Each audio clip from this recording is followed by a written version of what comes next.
Good morning, everyone. This is Pastor Bob with another Daily Bible Reading Insight. Today is day 138 in our Read Through the Bible in your program. I don't know if you can see this. Can you see this?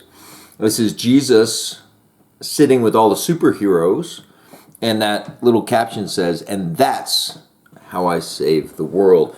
How cool is that? This was going to be my Christmas preaching shirt for Christmas Eve, but I was overruled by my fashion council. Actually, probably for the better. Maybe, though, I'm going to preach it in one of these days. Hey, day 138, Read Through the Bible in your program means we're in 2 Kings 20 through 22 and finishing up John chapter 6. In our 2 Kings reading, we see again God's willingness to engage with his children. He changes his plans for both Hezekiah in chapter 20 and Josiah in chapter 22. God is always listening to our prayers and willing to adapt, I think, the plan as long as it's within his plan. I want to talk to you today about something that Simon Peter says to Jesus in verse 68. In the verses prior to verse 68, and this is NLT I'm reading, we read, "At this point, many of his disciples turned away and deserted him.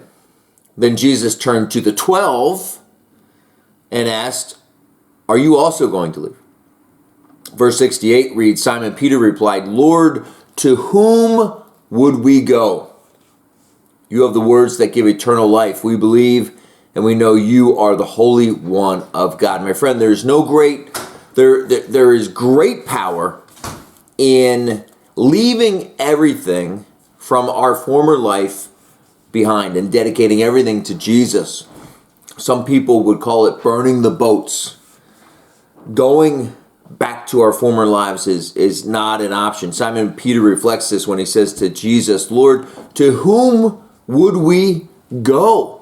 There's nowhere else to go. We've given everything up to follow you." For you and me, if we're still holding on to our old life and our old way of doing things, there's no better time than to recommit right now. Recommit to God. Everything that we have, God, is yours. And I want to follow you with all of my heart, all of my strength, all of my soul. God, I give my entire life to you. There is no turning back.